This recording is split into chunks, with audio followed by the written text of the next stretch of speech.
ദുബായിൽ ബസ്സുകളിലും മെട്രോ ട്രെയിനിലും മറ്റും യാത്രയ്ക്കായി ഉപയോഗിക്കുന്നത് നോയൽ കാർഡ് എന്ന പ്രീപെയ്ഡ് കാർഡുകളാണ്. എന്നാൽ പണം നൽകി ടിക്കറ്റ് എടുക്കുന്നതിന് പകരം ഈ നോയൽ കാർഡാണ് യാത്രക്കാർ ഉപയോഗിച്ചു വരുന്നത്. എന്നാൽ ബസ്സുകളിൽ നാട്ടിലെ പോലെ കണ്ടക്ടർ സംവിധാനം ഇല്ലാത്തതിനാൽ ഡ്രൈവർ തന്നെയാണ് സീറ്റിലിരുന്ന് ടിക്കറ്റും മറ്റും പരിശോധിക്കുക. ബസ് യാത്രക്കാരൻ ബസ്സിനുള്ളിൽ കയറാൻ നേരത്താണ് ഈ പരിശോധന നടക്കുക. എന്നാൽ ബസ്സിൽ കയറുന്ന പലരും നോയൽ കാർഡ് പുറത്തെടുത്താലും അത് മെഷീനിൽ ടച്ച് ചെയ്യാതെ തന്ത്രപരമായി തട്ടിപ്പ് നടത്തുകയാണ് പതിവ്. ഇനി ആ തട്ടിപ്പ് നടക്കില്ല.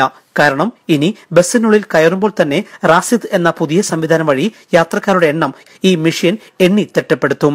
തുടർന്ന് ബസ് സ്റ്റോപ്പിൽ നിന്ന് കയറിയ യാത്രക്കാരുടെ ആകെ എണ്ണവും നോയൽ കാർഡ് ഉപയോഗിച്ചവരുടെ എണ്ണവും ഈ ഓട്ടോമാറ്റിക് മെഷീൻ കൗണ്ട് ചെയ്യും. ഇതിലൂടെ തട്ടിപ്പ് തിരിച്ചറിയാനാകുമെന്ന് RT അധികൃതർ പറയുന്നു.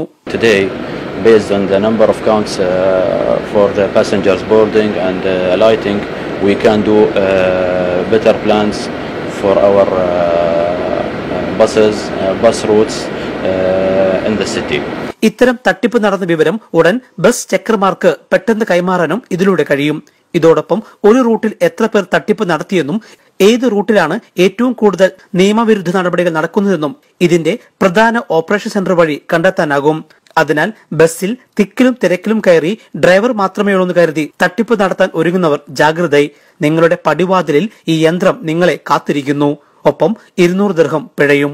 ക്യാമറമാൻ ശ്രീജിത്ത് ലാലിനൊപ്പം Elvis Chummar, Jaihind news, Dubai.